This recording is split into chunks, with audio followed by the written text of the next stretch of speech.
অমিতাভ বচ্চন পত্নী জয়াকে নিয়ে আলোচনার শেষ নেই বলিপাড়ায়। তিনি নাকি প্রচণ্ড বদমেজাজি, তার কারণেই নাকি ভালো নেই ঐশ্বরিয়া অভিষেক। বচ্চন পরিবার নিয়ে সমাজবাদী পার্টির নেতা অমর সিংহের এমন বিস্ফোরক মন্তব্যে তোলপাড় নেট দুনিয়া। ভারতীয় গণমাধ্যমের এক সাক্ষাৎকারে প্রকাশ্যেই তিনি বলেছিলেন, শাশুড়ি মা ও শ্বশুর মশাইয়ের সঙ্গে নাকি বিন্দুমাত্র বনিবনা হয় না জয়ার। জানা গেছে, বিয়ের পর পরিবারের জন্য সিনেমা থেকে দূরে গেলেও শ্বশুর শাশুড়ির সঙ্গে তিক্ত সম্পর্ক ছিল জয়ার। অমিতাভের বাবা হরিবংশ রায় বচ্চন একজন নামকরা হিন্দি কবি ছিলেন। তার মা তেজি বচ্চন।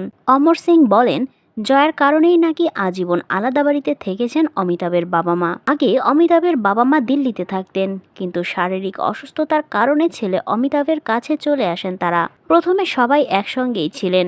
তিনি আরও বলেন, জয়া নাকি শ্বশুর শাশুড়ির এই আচমকাই অনুপ্রবেশ মেনে নিতে পারেননি। এক পর্যায়ে বাধ্য হয়েই অমিতাভের বাংলো প্রতীক্ষাতে থাকতে শুরু করেন অমিতাভের বাবা মা।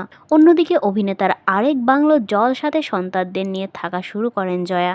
তবে অমিতাভ বাবা মাকেই বেছে নেন, তাদের সঙ্গেই থাকতে শুরু করেন প্রতীক্ষাতেই।